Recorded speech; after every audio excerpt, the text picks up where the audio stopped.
যশোরের বাঘারপাড়া উপজেলায়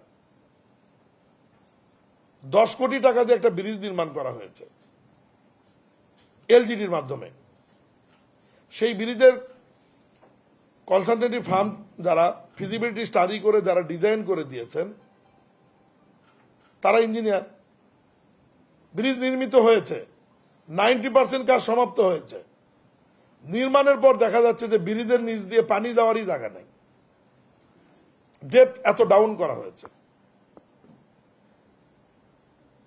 নতুন করে এলজিডির পক্ষ থেকে পাশে আরেকটি 40 লক্ষ টাকা দিয়ে 60 লক্ষ টাকা দিয়ে একটি আপনার স্টিল ব্রিজ করে দেওয়া হচ্ছে মানুষের চলাচলের জন্য। তাহলে এটার জন্য আমরা কাকে দায়ী করব?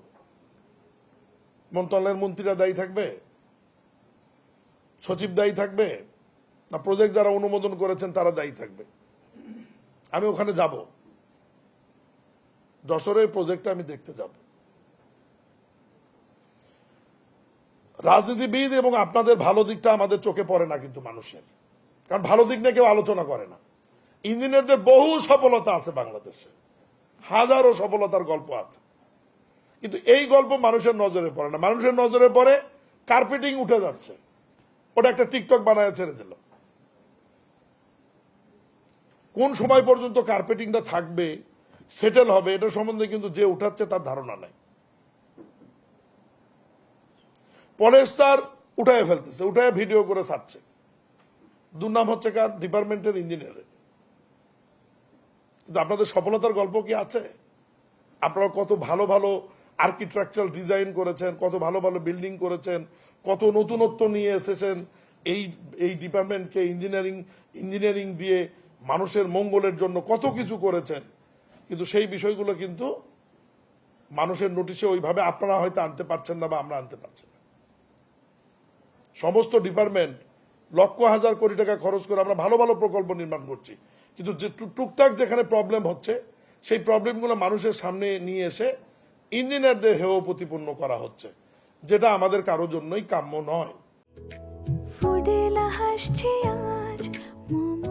ফুডেলা একটি নাবিল পণ্য। এই বিল্ডিং এর যারা আর্কিটেকচার, যারা বিল্ডিং এর ডিজাইন নির্মাণ করেন, তাদের প্রতি অনুরোধ থাকবে যে ডিজাইন নির্মাণের সময় খেয়াল করবেন যাতে দিনের আলোটি আমরা 100% ব্যবহার করতে পারি ফ্ল্যাটে এবং বাসা বাড়িতে।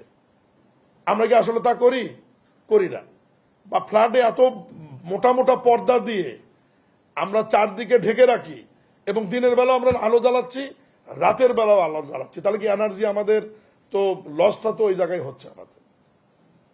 আমাদের ডিজাইনগুলো এখন এমন ভাবে আপনারা করবেন যাতে সেই ডিজাইনের মাধ্যমে আলো বাতাস এদিক থেকে সেদিক যাওয়া আসা করে এবং দিনের আলোটা যেন আমরা 100% বাসা বাড়িতে কাজে লাগাতে পারি, আল্লাহ প্রদত্ত যে আলোটি। এ ব্যাপারেও এখন আপনাদের খেয়াল করবার সুযোগ আছে। অনেক সময় আপনাদের ইচ্ছা থাকলেও পারেন না, ডেভেলপারের লাভ লসের ব্যবসায় থাকে। হ্যাঁ, আপনি এখানে এত ফাঁকা রাখছেন কেন, এখানে বাড়ায় দিচ্ছেন কেন, এটা কমায় দিলে তো আমার ফ্ল্যাট আর একটা বেশি হবে, আমি ওটা আরো 1 কোটি টাকায় বিক্রি করতে পারবো, আমার লস হয়ে যাবে।